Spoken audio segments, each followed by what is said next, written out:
আমি এটা বলছি না যে তোমাকে ছেড়ে দিয়ে গেছে সে খুব ভালো মানুষ, না, কিন্তু সে প্রথমেই বুঝে গেছে যে তুমি খুব উইক, তোমাকে খুব ইজিলি ম্যানিপুলেট করা যায়, তোমাকে আমি যা বলবো তুমি শুনে নেবে, because you are very weak from inside. তুমি ইমোশনালি খুব উইক, তুমি খুব কমজোর, তুমি অন্যের উপরে ডিপেন্ডেন্ট। তুমি এটা ভাবছো যে ও আমাকে যদি ছেড়ে দিয়ে চলে যায় তাহলে আমার কি হবে, আমি কি করে বাঁচবো। ওর আসার আগে তুমি বেশ ভালোই বাঁচছিলে, বাঁচোনি, ভালোই তো লাইফ চলছিল, কিন্তু ওর আসার পর এমন কি হয়ে গেল যে ওর চলে যাওয়াতে তোমার মনে হচ্ছে তুমি আর বাঁচতে পারবে না। যে মানুষটা তোমায় কষ্ট দিয়ে ছেড়ে চলে গেছে সেই মানুষটার প্রতি নিজের ফিলিংসটাকে কিভাবে মুছবো, কিভাবে 100% তাকে নিজের মনের ভেতর থেকে বার করব, জীবন থেকে বার করব, কি করলে এই মানুষটা শাস্তি পাবে। একটি মেয়ে আমাকে ফোন করেছিল আর মেয়েটি আমাকে বলছিল যে দাদা কিছুতেই এই মানুষটাকে নিজের জীবন থেকে বার করতে পারছি না, ও তো বেরিয়ে চলে গেছে, নিজের লাইফে বেশ ভালোই আছে, কিন্তু আমি কষ্ট পাচ্ছি, আমার ওর প্রতি এখনো ফিলিংস আছে, কি করে এই ফিলিংসটাকে নিজের ভেতর থেকে বাদ দেব।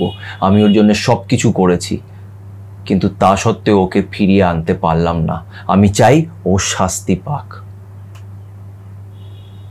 কি করব দাদা, কি করা উচিত? দেখো আজকের এই ভিডিওটা না আমি একদম মন খুলে বানাবো। এই ভিডিওতে যেই কথাগুলো বলবো সেগুলো তোমার হয়তো খারাপ লাগবে, কিন্তু তোমার ভেতরে যদি সেই সাহসটা থাকে তাহলে এই ভিডিওটাকে এন্ড অবধি দেখো। একটা মানুষ আমাকে লাথি মেরে চলে গেছে, আমি তার লাথিটা সহ্য করছি, এর পিছনে আগে তুমি দায়ী, আগে তুমি দায়ী। আগে নিজের উপরে নিজেকে দেখতে হবে যে তোমার দোষটা কোথায়।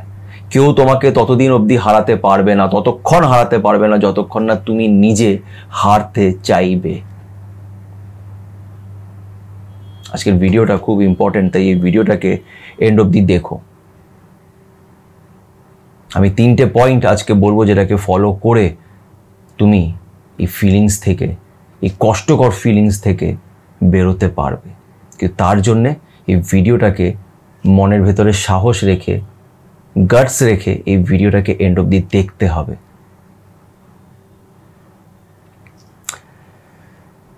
ভিডিওটি শুরু করবার আগে একটা ছোট্ট রিকোয়েস্ট করবো, যারা যারা এখন পর্যন্ত আমার চ্যানেল সাথে সুমন্তকে সাবস্ক্রাইব করোনি তারা প্লিজ একটু আমার চ্যানেলটাকে সাবস্ক্রাইব করে দিও, এতে আমি অনেক মোটিভেশন পাবো। প্লিজ ভিডিওটাকে শুধু দেখে চলে যেও না, একটু সাবস্ক্রাইব করো। তো চলো আর সময় নষ্ট না করে আজকের এই ইম্পর্টেন্ট ভিডিওটা শুরু করা যাক। একটা মানুষ যে তোমাকে ছেড়ে দিয়ে চলে গেছে, যে তোমাকে অনেক কষ্ট দিয়েছে, সেই মানুষটা কিন্তু নিজের জীবনে বেশ ভালোই আছে। সে দেখতেও যায় না যে তুমি কি করছো, কিন্তু তুমি কি করছো অ্যাকচুয়ালি? তুমি সোশ্যাল মিডিয়াতে পোস্ট শেয়ার করছো, এমন এমন পোস্ট যেটা দেখলে পরে তার কিছু যায় আসবে না, কিন্তু তোমার বন্ধুরা খুশি হবে।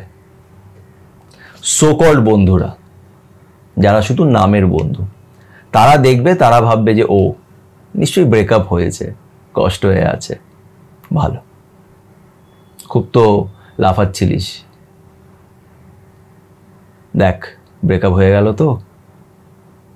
লোকেরা মজা পাবে। তোমার খুব ভালো লাগে নিজের ব্যাপারে বলতে যে আমি কষ্ট হয়ে আছি, আমার প্রবলেমস চলছে, আমি এখন ডিপ্রেশনে আছি, তাই না? এখান থেকেই শুরু হয় ফার্স্ট পয়েন্টটা। First of all me me ম্যা আমি এটা করা বন্ধ করে দাও, বিকজ নোবডি কেয়ার্স। কারুর কিছু যায় আসে না যে তোমার লাইফে কি চলছে। হ্যাঁ, লোকেরা জানতে চায় জাস্ট ফর গসিপ, হাসার জন্যে, মজা পাওয়ার জন্যে, এন্টারটেনমেন্ট পাওয়ার জন্যে তারা জানতে চায়। বেশিরভাগ মানুষই আমাদের জীবনে এমন আছে যারা আমাদের প্রবলেম হলে তাদের ভালো লাগে, বিকজ তাদের লাইফেও কিছু ভালো চলছে না, তো সে চায় সামনের মানুষের লাইফেও খারাপ হোক, আমরা গসিপ পাবো। এটা বেশিরভাগ মানুষ করে, স্পেশালি তোমার রিলেটিভসরা, তোমার দেখবে কাজিনসরা এরকম করবে, ভাই বোন যারা দূরের আছে না, তারা আরও বেশি করে। যারা তোমার কাছের তারাই আরো বেশি করে। তুমি তাদেরকে খুশি করছো, ওকে তো করছোই, যে তোমাকে ছেড়ে দিয়ে গেছে তাকে তো করছোই। সে যখন তোমার পোস্টগুলো দেখছে সে ভাবছে ওই তো এখনো পড়ে আছে আমার পিছনে, এখনো আমাকে মনে করছে। সোশ্যাল মিডিয়াতে লড়াই করা যায় না, সোশ্যাল মিডিয়াতে লড়াই করা যায় না। ফার্স্ট অফ অল এই মি ম্যা করাটা বন্ধ করো। নিজের গল্প লোকেদের সাথে শেয়ার করা বন্ধ করো। সবাই ভাবে যে তার গল্পটাই হচ্ছে most important, most painful story. তার সাথেই খুব খারাপ হয়েছে, ভগবান তার সাথেই খারাপ করেছে। কিন্তু ভগবান খারাপ করেনি, তুমি নিজের সাথে খারাপ করেছো। তুমি নিজেকে এতটা কমজোর বানিয়ে রেখেছো যে একটা মানুষ এসে তোমাকে চিট করে তোমাকে লাথি মেরে সরিয়ে দিয়েছে নিজের জীবন থেকে। কোনো মানুষই উইক মানুষকে ভালোবাসে না, উইক মানুষকে কেউ পছন্দ করে না। আমি এটা বলছি না যে তোমাকে ছেড়ে দিয়ে গেছে সে খুব ভালো মানুষ, না।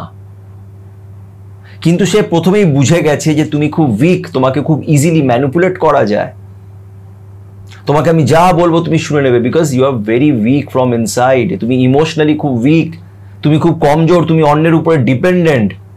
তুমি এটা ভাবছো যে ও আমাকে যদি ছেড়ে দিয়ে চলে যায় তাহলে আমার কি হবে, আমি কি করে বাঁচবো। ওর আসার আগে তুমি বেশ ভালোই বাঁচছিলে, বাঁচোনি? ভালোই তো বাঁচছিলে, ভালোই তো লাইফ চলছিল। কিন্তু ওর আসার পর এমন কি হয়ে গেল যে ও চলে যাওয়াতে তুমি আর, তোমার মনে হচ্ছে তুমি আর বাঁচতে পারবে না। নিশ্চয়ই এরকম হয়, এরকম হয়, এরকম ভালোবাসার ক্ষেত্রে হয়। কিন্তু কোন ভালোবাসা? যেখানে রিলেশনশিপটা বোথ সাইড থাকে, যেখানে ভালোবাসাটা জেনুইন থাকে।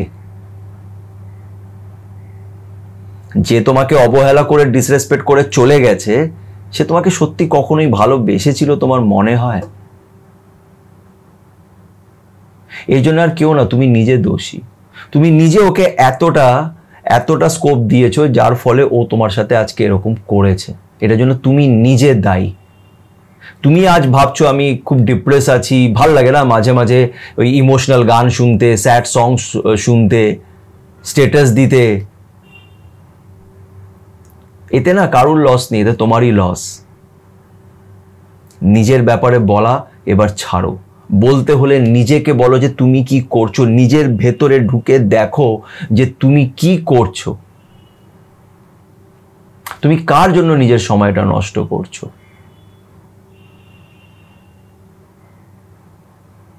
আগে নিজেকে দেখাটা খুব দরকার, নিজের ব্যাপারে বোঝাটা খুব দরকার। সেকেন্ড পয়েন্ট হচ্ছে নিজেকে রিবিল্ড করো, নিজেকে ভালোবাসতে শেখো, নিজেকে ভ্যালু দিতে শেখো। আমি যখন এই মেয়েটাকে আজকে জিজ্ঞেস করলাম যে তুমি কি করো এখন, কিচ্ছু করি না, কিচ্ছু না। আমি এটা বলি না যে তুমি কোনো চাকরি করো, টাকা পয়সা রোজগার করো, না, বাট কিছু একটা করো, ডু সামথিং। আমি কিছু করি না, আমি সারা দিন বসে কাঁদতে থাকি এমন একটা মানুষের জন্যে যার কিচ্ছু যায় আসে না আমি কেমন আছি। তোমরা এই জিনিসটা ভুলে যাও যে ভালোবাসা কখনোই জোর করে পাওয়া যায় না। কাউকে তুমি জোর করতে পারো না যে সে তোমাকে সে ভালোবাসুক। যে তোমাকে ছেড়ে দিয়ে গেছে সেটা তার জন্য খারাপ, সেটা তার আনফরচুনেট যে সে তোমার মতন একটা মানুষকে তাকে ছাড়তে হলো। সে তোমার ভালোবাসাটা বুঝতে পারেনি, তাকে যেতে দাও। আজকে যেমন তুমি এটা ভাবছো যে ও তোমার কথা ভাবেনি, তুমি কি তোমার আশেপাশের লোকের কথা ভাবছো যারা তোমাকে সত্যি ভালোবাসে? তোমার মা বাবা, ভাই বোন, বন্ধু, যারা জেনুইনলি তোমার বন্ধু, যারা তোমাকে সত্যি তোমার পরোয়া করে, কেয়ার করে, তুমি কি তাদের কথা ভাবছো? তুমি সবাইকে ছেড়ে নিজে ঘরের মধ্যে বসে কান্নাকাটি করছো, ভাবছো যে আমার ডিপ্রেশন হয়েছে, এই হয়েছে, সেই হয়েছে। কারোর কিছু যায় আসে না। হ্যাঁ, যারা তোমার কাছের মানুষ তাদের যায় আসে। তারা নিজের চোখের সামনে তোমাকে বরবাদ হতে দেখছে, আর আনফরচুনেটলি তারা কিছুই করতে পারছে না।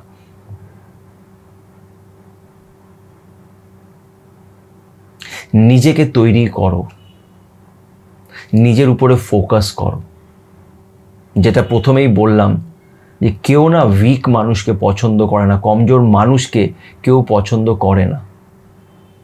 আজও তোমাকে ছেড়ে দিয়ে গেছে because you are weak from inside. তোমার সেই পার্সোনালিটিটা নেই। ছেড়ে তো অনেকজনই যায়, আজকে একটা মানুষকে ভালোবাসি, আমার ফিলিংস কালকে নিয়ে আমি ছেড়ে দিয়ে চলে গেলাম, কিন্তু যে বাজে ব্যবহারটা তোমার সাথে করে গেছে সেটার সাহসও কি করে পেলো? বিকজ তুমি খুব উইক বলে সেই সাহসটাও পেয়েছে।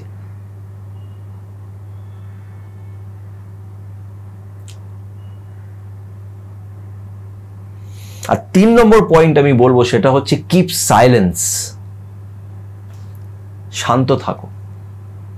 কোথাও কিছু পোস্ট করতে হবে না, কাউকে দেখাতে হবে না যে আমার জীবনে কত কষ্ট আছে। তুমি যত নিজের কষ্ট দেখাবে তোমার কষ্ট আরো বাড়বে, কমবে না। এটা আমি তোমাকে লিখে দিয়ে বলতে পারি।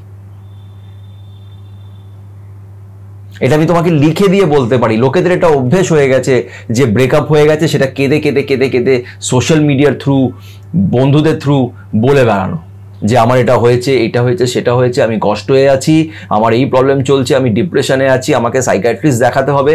এই সব জিনিসগুলো করা বন্ধ করে দাও। সাইলেন্ট থাকো, স্লোলি নিজেকে রিবিল্ড করো।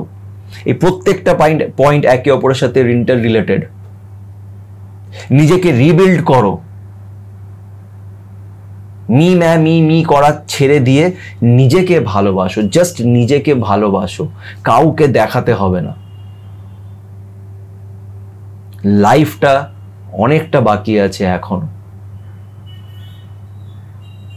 সেটা এরকম একটা মানুষ যে তোমাকে এতটা কষ্ট দিয়ে ছেড়ে গেছে তার জন্য প্লিজ নিজের লাইফটাকে এইভাবে নষ্ট করো না। কেন কি আবারও বলবো যে কারুর কিছু যায় আসে না। Nobody cares. কারুর কিছু ফরক পড়বে না যে তোমার লাইফে কি চলছে বা তুমি কতটা কষ্ট হয়ে আছো। কেন কি সবারই নিজের নিজের লাইফে কিছু না কিছু কষ্ট আছে, সবাই নিজের নিজের লাইফে ব্যস্ত। নিজেকে ইম্পর্টেন্স দাও, but in a right way. কিছু একটা করো। কিচ্ছু সোশ্যাল মিডিয়াতে পোস্ট করতে হবে না। যখন তোমার লাইফে কিছু ভালো হবে সেইটা পোস্ট করো, সেইটা দেখে ওর গা জ্বলবে, সেটা দেখে ওর গা জ্বলবে। কিছু ভালো কিছু করো, নিজের জন্য কিছু করো, কিছু প্রোডাক্টিভ কিছু করো, নিজের ব্রেনটাকে একটু শিফট করো। দেখো, কোনো সাইকিয়াট্রিস্ট কেউ তোমাকে তোমার মাইন্ডসেটটা চেঞ্জ করতে পারবে না আনলেস তুমি নিজে যতক্ষণ না চেষ্টা করছো। আমি তোমাকে পড়াচ্ছি, তুমি যদি না পড়তে চাও, আমি তোমাকে পড়াচ্ছি, তুমি চুপচাপ এক কান দিয়ে শুনছো, আরেক কান দিয়ে বার করে দিচ্ছ, তাহলে তুমি কখনোই শিখবে না, কখনোই শিখবে না।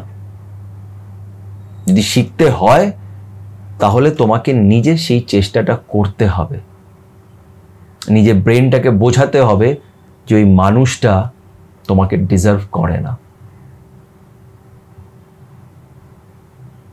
আমাকে মেয়েটি জিজ্ঞেস করছে যে দাদা কি করে ওর সাথে বদলা নেব, কি করে ওকে শাস্তি দেব। এই শাস্তি নিয়েও ভিডিও বানাবো, কি করে তুমি ওকে শাস্তি দেবে, তাই না? এই ভিডিওটাকে আমি দুভাগে বানাচ্ছি। আজকে একটা পোর্শন আমি বললাম, এটাকে আরেকটু ডিটেলে আমি বলবো আরেকটা ভিডিওতে, চেষ্টা করবো সেটা মানডেতে আপলোড করার। বিকজ এই বিষয় নিয়ে তোমরা আমাকে অনেকজনই আমাকে কন্ট্যাক্ট করো আর আমাকে বারবার আলাদা আলাদা লোকেরা অবভিয়াসলি এক টাইপেরই প্রশ্ন করো, আর আমি দেখে খুব হয়রান হয়ে যাই, আশ্চর্য হয়ে যাই যে মানে এটা কি হচ্ছে। ব্রেনটা একদম কি করে অফ হয়ে গেছে, কি করে তোমরা বুঝতে পারছো না, কি যে তোমরা ভাবছো, ভালোবাসাটাকে যে তোমরা কিভাবে দেখো, I don't know। ভালোবাসার একটা রিয়েল গল্প কালকে তোমাদের সাথে আমি শেয়ার করব। সেই গল্পটা অবশ্যই দেখো, বুঝতে পারবে যে ভালোবাসা কাকে বলে। যেটা তুমি, যার জন্য তুমি লড়ছো আজকে, না সেটা ভালোবাসা নয়। ভালো লাগা এবং ভালোবাসাতে তফাৎ আছে। ভালোবাসাটা না অনেক সময় অভ্যেস হয়ে দাঁড়ায়, চাহিদা হয়ে দাঁড়ায়, সেটা ভালোবাসা নয়। জাস্ট তোমার একটা অভ্যেস, একটা চাহিদা। আশা করছি ভিডিওটি ভালো লেগে থাকবে, একটু হলেও তোমাদের বোঝাতে পেরেছি। আর একটু ডিটেলে এই ভিডিওটা আমি বানাবো, আপলোড করব, পার্ট 2 বলতে পারো। অবশ্যই এই ভিডিওটার পার্ট 2টাও দেখো, যেটা মানডেতে হয়তো আপলোড করব। প্লিজ ভিডিওটা দেখে বোঝার চেষ্টা করো। আমার কথাটাকে হয়তো তোমার খারাপ লেগে থাকবে, কিন্তু এটাই সত্যি যেটা আমি তোমাকে বলছি। এখনো সময় আছে, এই মানুষটাকে সরাও।